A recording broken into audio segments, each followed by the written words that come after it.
마태복음 9장 9절로부터 13절까지 말씀입니다. 예수께서 그곳을 떠나 가시다가 마다라 하는 사람이 세관에 앉아 있는 것을 보시고 이르시되 나를 따르라 하시니 일어나 따르니라.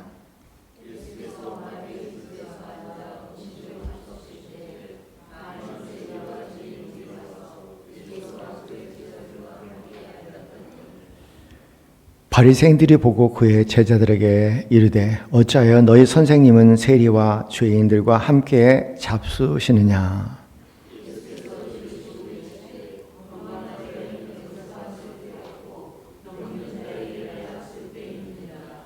함께 읽겠습니다. 너희는 가서 내가 긍휼을 원하고 제사를 원하지 아니하노라 하신 뜻이 무엇인지 배우라.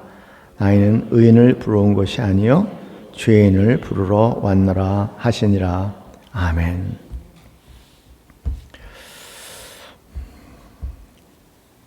아무리 노력을 해도 지난 주일 잠깐 말씀드린 것처럼 우리는 늘 부족감을 느낍니다. 채우려고 해도 채워지지 아니하는 부족감을 본질적으로 가지고 있습니다. 의롭게 살려고 몸부림칠수록 오히려 그 의롭게 살고자 하는 노력 가운데 우리가 정직하고 진솔할 수 있다면 우리 어두운 구석을 더 적나라하게 모순적인 모습들을 보게 될 것입니다. 결과적으로 인생은 아무리 노력하고 아무리 애를 써도 다양한 측면에서 미완성으로 끝날 수밖에 없습니다. 예수님께서 십자가에서 하신 다 이뤘다 하시는 말씀은 말 그대로 올 때부터 소명의식을 가지고 죽을 때까지 그 소명의식을 일괄적으로 살아내신 예수님이 내 전생애를 통해서 돌아볼 때 다 이뤘다 말씀하시는 것이죠. 그렇지만 우리는 우리의 생각은 우리의 꿈은 끊임없이 바뀌게 돼 있어요. 그런 측면에서 우리 전생애를 다 돌아보면서 다 이뤘다 그렇게 얘기할 수 있는가는 어느 한 사람도 있지 않습니다. 우리는 늘 부족하고 뭘 해도 모자랄 수밖에 없고 무엇을 해도 일말의 양심의 가책을 느끼지 않을 수 없겠고요. 무엇을 해도 때로는 깊이 생각하면 부끄럽고 추스러운 그런 면에서 죄인 측에 속하는 그런 사람들입니다. 오늘 저희가 함께 묵상하기 원하는 것은 그런 우리의 부족함, 우리의 모자람, 우리의 미치지 못함, 인간의 양심에 비추어서 부끄러움과 수치라는 것은 바로 그것이 은혜의 조건이라는 겁니다. 은혜에도 조건이 있어요. 은혜에도 그 은혜가 나한테 유효하려면 그 조건에 맞춰야 되는데 그 조건은 바로 내가 부족한 사람이고 모자란 사람이고 부끄러운 사람이고 수치스러운 사람이라는 것을 느낄 때 비로소 우리는 은혜가 우리에게 유효하다. 그런 면을 다시 한번 생각해 봐야 할 것 같아요. 은혜는 모자람의 자리에 흐른 하나님의 사랑입니다. 완전함이 아니라 결함과 결핍, 흠이 은혜의 통로가 된다는 것입니다. 그런 부족함과 모자람이 없으면 하나님의 은혜의 자리에 머물기 어렵다는 그런 측면에서 모자람과 죄인됨과 부족함이라는 그런 느낌들은 하나님의 은혜의 초대장이라고 그렇게 생각해 볼 수 있는 거죠. 오늘 본문 말씀을 볼 때 너무 본문 말씀에 자명하게 나온 것처럼 예수님께서 죄인들과 식사를 하십니다. 죄인들과 식사의 자리는 성경 말씀 식사라는 것은요 교제의 자리예요. 아주 아무나 식사하지 않고 아주 친밀한 사람들끼리 함께하는 자리가 이스라엘에서는 이 식사라는 자리입니다. 그래서 식사를 하셨다는 것은 아주 특별한 의미를 가지고 있는 거죠. 굉장히 친밀하고 가깝다. 그런데 예수님께서 친밀하고 가깝게 지내신 분이 뜻밖의 오늘 본문에 나와 있는 것처럼 죄인이라는 겁니다. 누구의 눈에? 율법의 학자들과 바리새의 눈에 그것이 아주 못마땅하게 여겨졌던 겁니다. 그래서 예수님께서 그들에게 이런 말씀하십니다. 건강한 자에게는 의원이 필요 없고 병든 자에게 필요하다. 사랑하는 성도님들, 이것이 복음의 핵심입니다. 건강한 사람에게는 의사가 필요 없고 병든 자에게라야 쓸데가 있느니라. 이 말씀은 아주 복음의 핵심을 찌르는 그런 말씀입니다. 하나님의 은혜는 모자란 자, 부족한 자, 병든 자, 상처 입은 자, 부끄러운 자, 세상에 수치감을 느낄 수 있는 그런 자에게만 흘러간다는 것에 대해서 예수님께서 오늘 본문 사건을 통해서 아주 분명하게 우리에게 말씀하시죠. 은혜의 조건은 완전함이 아니라 늘 이런 부족함과 모자람을 느끼는 사람에게 가능하다는 얘기입니다. 우리는 무슨 병이 들었는지 모르겠어요.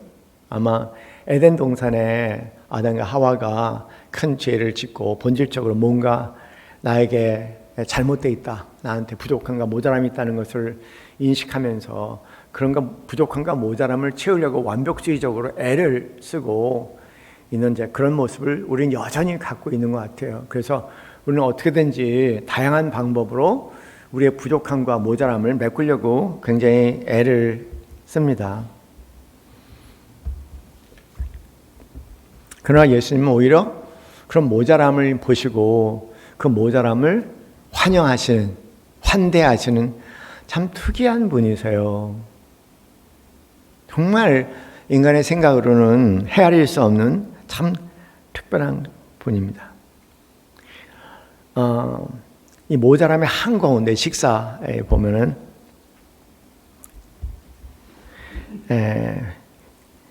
그 10절 말씀에 예수께서 마태의 집에 앉아, 당신이 마련한 자리가 아니고요, 마태의 집이라고 해요. 세리 마태, 죄인의 집에 자리를 마련하셨다. 그것도 굉장히 의미가 있는 것 같아요. 우리 생각과 다르게 예수님은 모자람 한가운데 들어오신다는 거예요. 애통하는 영혼들, 나의 부족함과 연약함 속에 신음하고 좌절하고 실망하는 그런 애통하는 심령들에게 주님께서 그 한가운데 들어오신다는 사실을 늘 저희가 마음에 담아야 할 것 같아요. 내 뜻대로 안 돼요. 이런 가을이 오면은 이 가을에 제가 늘 떠오르는 사람들, 얼마나 많은 사람들이 또 우울증이 재발할까, 조울증이 재발할까 그런 걱정을 많이 합니다.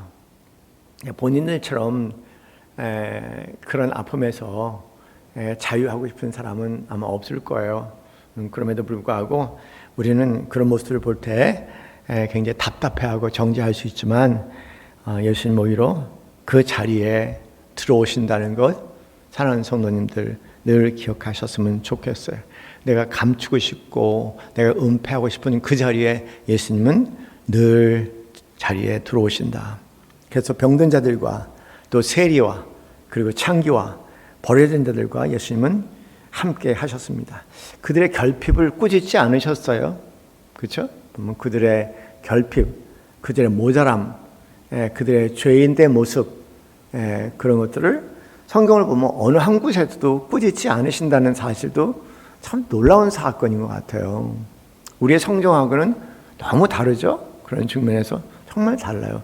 꾸짖지 않으시고 오히려 그 한가운데서 더욱더 함께 하시는, 그리고 그런 모자람과 부족함과 모자람을 이렇게 사랑의 자리로, 은혜의 자리로 이렇게 삼으시는 예수님은 정말 참 놀랍고 특이하신 분인 것 같아요. 저는 제 자신을 포함해서 그런 인간을 본 적이 없는 것 같아요.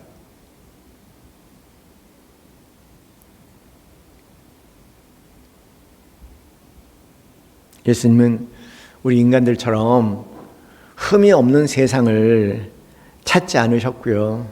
예수님은 흠 있는 세상을 찾고 그리고 또 품으셨어요.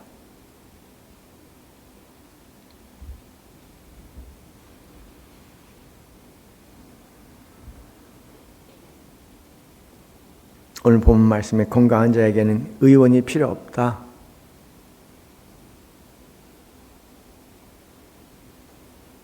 이 말의 역설은 자신이 병들었음을 인정하는 자만이 은혜를 받을 수 있다. 하나님이 함께 하실 수 있다. 그런 얘기죠. 그래서 사도 바울이 그런 고백을 하시는 것 같아요.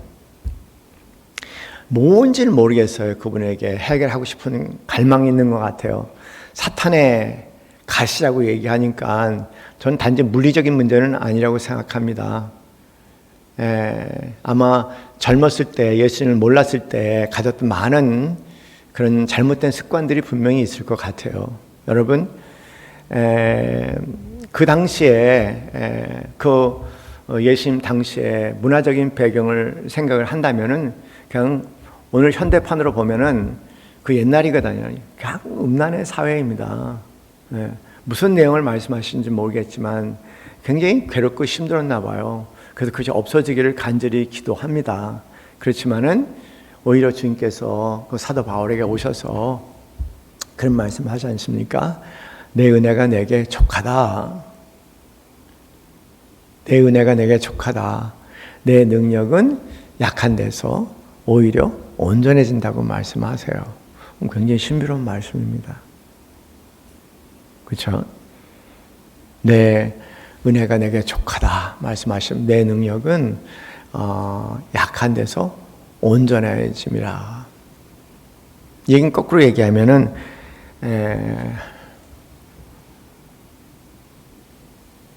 우리의 가시를 오히려 없어졌으면 좋겠다, 없어졌으면 좋겠다 막 그런 게 아니라 우리의 가시를 오히려 소중하게 여겨야 되지 않을까. 그 가시는 별의별 가시가 다 될 수 있을 것 같아요.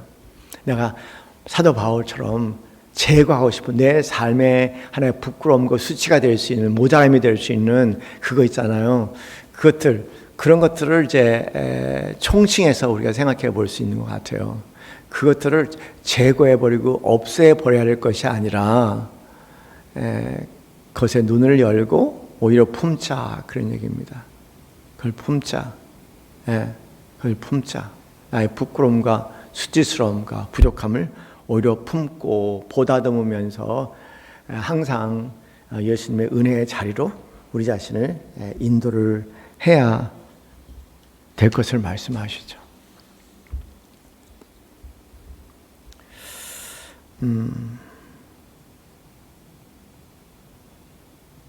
원래 복음은요, 아무에게 들리지 않아요. 기쁜 소식은 아무에게 들리는 것이 아니라 신음하고 애통하는 자에게만 들리거든요. 아, 내가 이걸 이기고 싶습니다. 내가 이걸 극복하고 싶습니다. 난 이 자리에서, 이런 상황에서 멀어지고 싶습니다. 그러나 그럼에도 불구하고 여전히 거기서 벗어나지 못하게 되는 거예요. 그런 애통하는 자리, 그런 모자라는 자리, 그것을 인정하는 자에게 복음이 유효하다.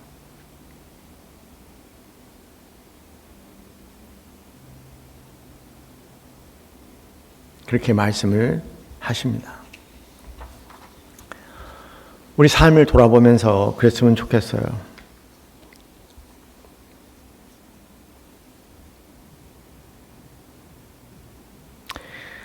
하나님은 완전한 사람을 찾지 않으십니다. 하나님은 완전한 사람을 찾지 않으세요. 하나님은 우리의 모자란 삶을 통해서 완전하신 하나님의 뜻을 드러내시죠. 여러분, 예수님의 제자들을 보면 그렇잖아요. 예수님의 제자들을 보면 예수님과 3년 동안 동고동락을 했던 대단한 분들입니다. 얼마나 대단해요? 아마 우리가 예수님과 3년 동안 동고동락을 한다면 아마 예수님 제자들보다 낫지 않을까, 그런 착각일지는 모르겠지만 그런 생각을 가질 정도로 말 그대로 그냥 일주일에 한 번씩 막 일주일에 몇 번 만나는 것이 아니라 함께 먹고 함께 자고 함께 움직이고 그냥 하여간 동고동락을 해서 3년을, 예, 뭐 서당계 3년이면은 글을 읊는다고 얘기하잖아요, 걔도. 근데 3년 동안 예수님과 그렇게 말 그대로 함께 살면서 동고동락을 했는데, 그런데도 실제로 변했다고 생각하는데 변하지 않은 거예요. 사람 변하기 아주 어렵습니다. 정말 사람이 변한다는 것은요, 놀라운 사건이에요. 사람은 안 변해요.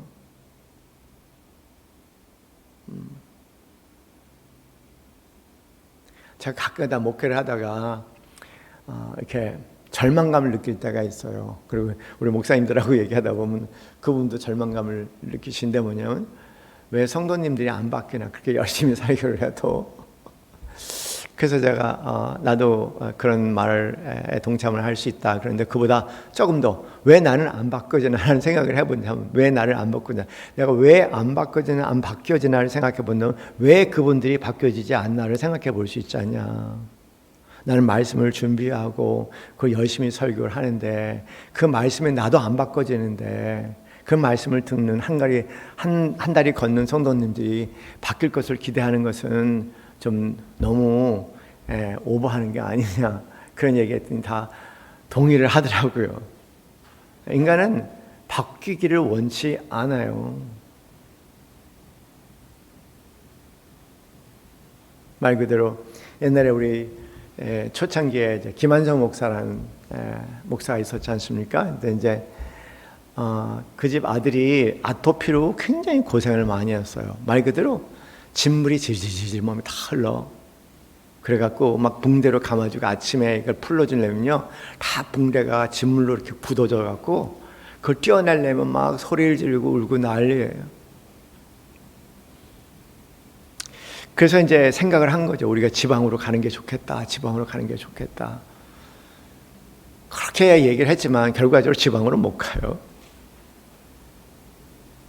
그러다가 이제 이러다가 애가 죽을 수도 있다는 그 의사의 경고를 듣고 제주도에 있는 열방대학으로, 그분이 이제 그 DTS라고 해갖고 열방대학교에서 리더로 있었던 친구니까 다시 제주도로 들어갔어요.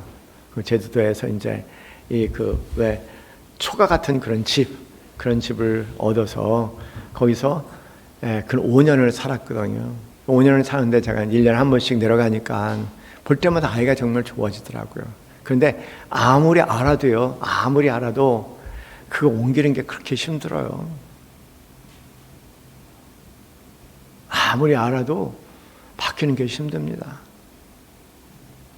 그리고요, 만약에 정말 바뀌었다면 하나예요.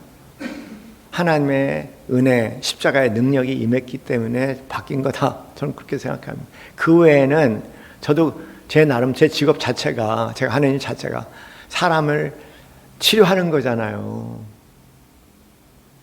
근데 그게 얼마나 어려운 줄 알아요. 3개월, 6개월, 9개월, 1년, 2년, 3년, 4년 같이 시간을 보낸 사람들 많아요. 정말 바뀌지 않아.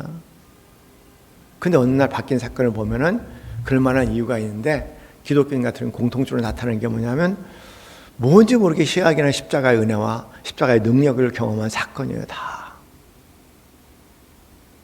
그러니 바뀌지 않는 서로를 바라볼 때, 그 모자람을 바라볼 때, 그 부족함을 바라볼 때 우리가 가져야 할 자세는요, 그 자리가 은혜의 자리가 되어야 되지 않겠습니까? 은혜의 자리가 돼. 우리가 부족한 것, 모자람을 바라볼 때 그것을 판단하고 정죄하기보다도 어떻게 보면 그것이 그 사람에게 은혜를 경험하는 사건이 될 수 있을까? 보니까는 그 은혜를 경험할 때 비로소 사람이 바뀌더라고요. 내가 뭘 어떻게 해서 바뀌는 게 아니야. 그래서 우리에게 굉장히 도전적인 숙제가 있습니다. 모자람은 우리의 모자람은 은혜의 초장인 것처럼 누구의 모자람은 내가 경험하는 하나님의 은혜를 함께 나눌 수 있는 그런 아름답고 복된 장소가, 시간이, 사건이 돼야 된다고 생각합니다.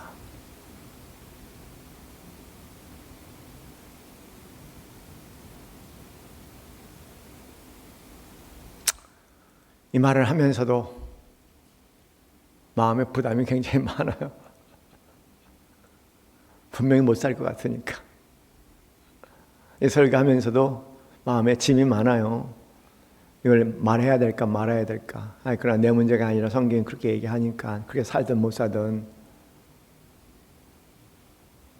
도전은 받고, 내가 만약에 그렇게 산 순간순간들이 있다면 거기에 전적으로 하나님의 은혜와 능력이 임했기 때문에 가능한 일이었다, 그렇게 말하고 싶어요.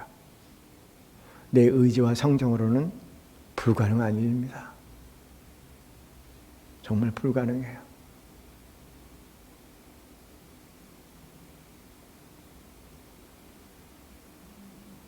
기도합시다.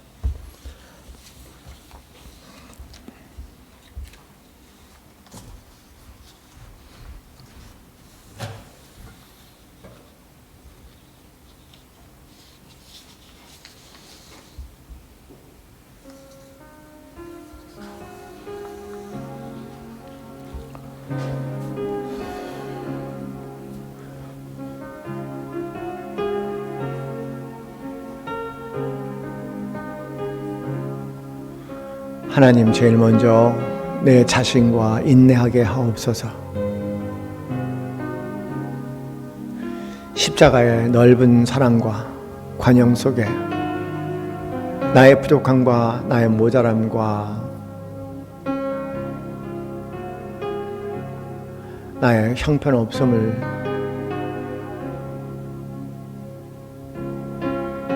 인내하게 하옵소서.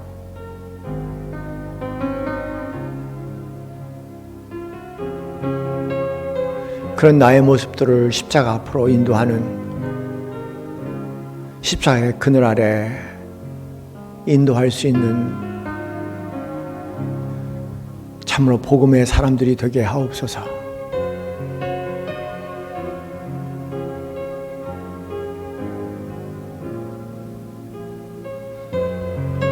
서로를 바라보며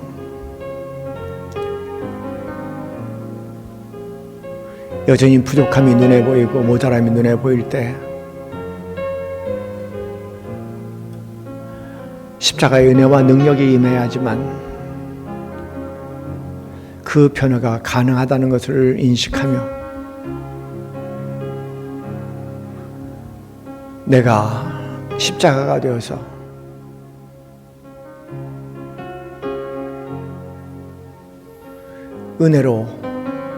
은혜로 품을 수 있는 자가 되게 하옵소서.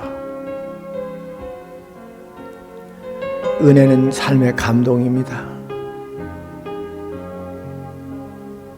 가르침이 변화시키는 것이 아니라 감동이 사람을 변화시킵니다.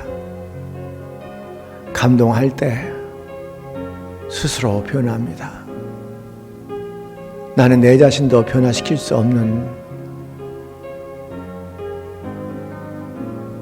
뚜렷한 한계를 가지고 있는 인간입니다. 내가 누구를 변화시킬 수 있다는 것은 참으로 잘못된 생각입니다. 변화가 가능하다면 나를 하나님의 은혜의 동산으로, 감동의 동산으로 인도하며 그에게 만약에 변화가 일어나기를 원한다면 그 또한 은혜의 동산 가운데 감동의 동산으로 물들기로 가능한 유일한 것입니다.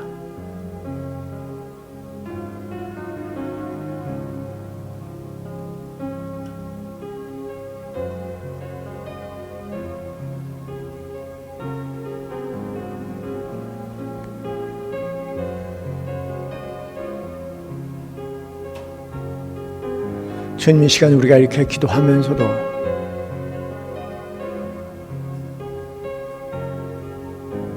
우리의 삶을 돌아볼 때 그것이 거의 불가능한 일인 것을 고백하게 됩니다.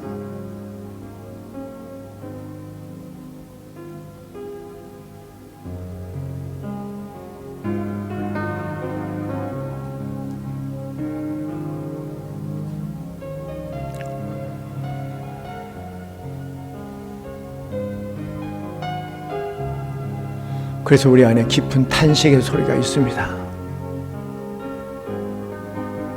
그것만이 복음이고 그것만이 생명의 길입니다.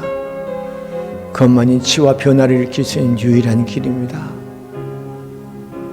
그러나 우리 자신을 돌아볼 때 결코 미치지 못하며 깊은 탄식이 있습니다.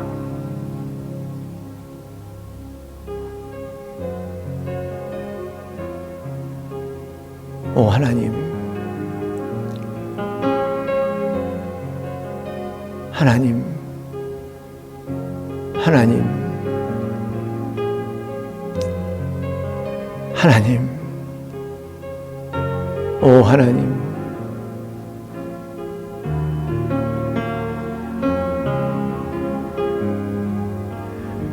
우리의 탄식과 슬픔을 불쌍히 여겨주시고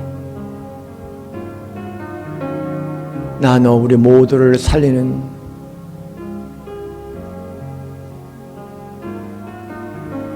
복음의 사랑과 능력의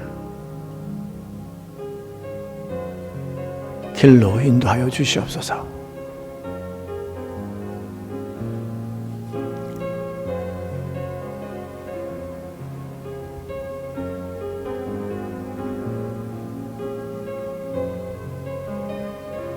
우리가 하나님 앞에 드릴 수 있는 거룩한 제사는 단 하나입니다.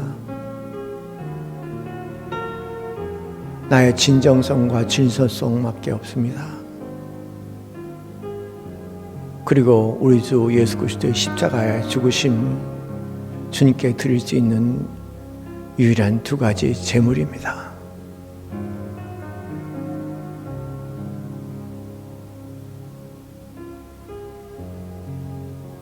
하나님, 하나님, 하나님, 우린 너무 불쌍합니다.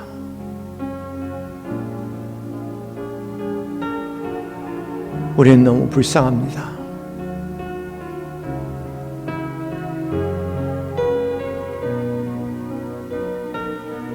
우린 너무 불쌍합니다.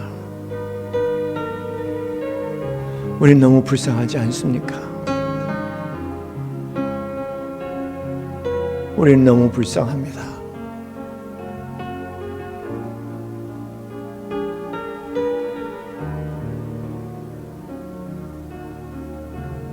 그 불쌍함의 눈물 속에 젖어들게 하시고 그 눈물 속에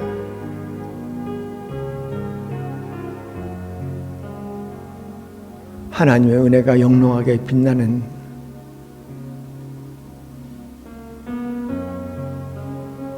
눈물 머금고 살아가는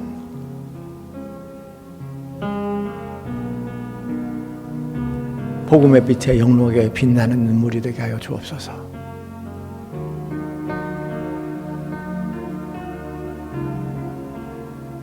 나를 보며 참 불쌍하다. 너를 보며 참 불쌍하다. 나를 보며 참 힘들겠다. 너를 보며 참 힘들겠다. 실제로 힘듭니다.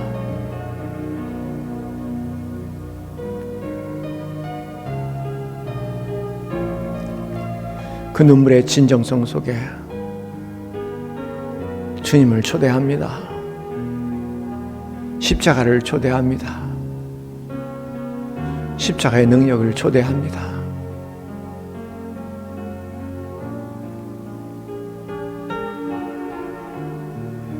하나님 아버지, 하나님 아버지, 우리를 도우소서. 우리를 불쌍히 여기시고 우리에게 자비와 긍휼을 베풀어 주시옵소서.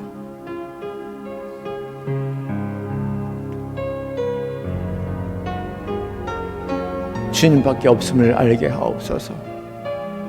주님만이 우리의 유일한 소망인 것을 알게 하여 주옵소서.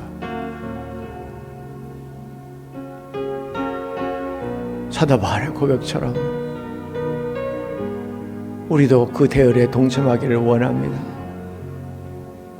나에게는 우리 주 예수 그리스도의 십자가 외에는 자랑할 것이 없느니라.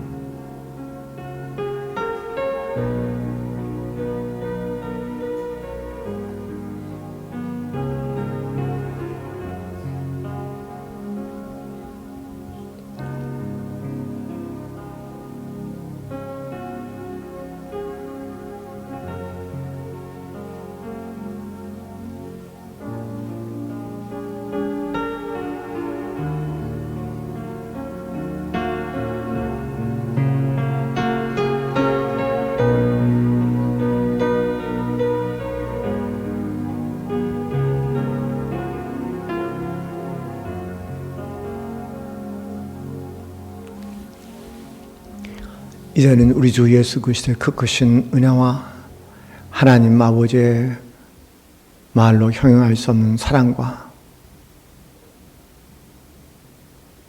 말씀이 육신이 되게 하는 성령의 감동, 감화가 나를 늘 긍휼의 눈으로 바라보시는 주님의 눈길 속에 나의 부족함과 연약함, 그대의 연약함과 부족함을 긍휼의 눈 속에 머물기 소원하는 이 자리엔 사랑하는 모든 성도들 머리 위에 지금부터 영원까지 함께 있기를 간절히 축원하옵나이다. 아멘.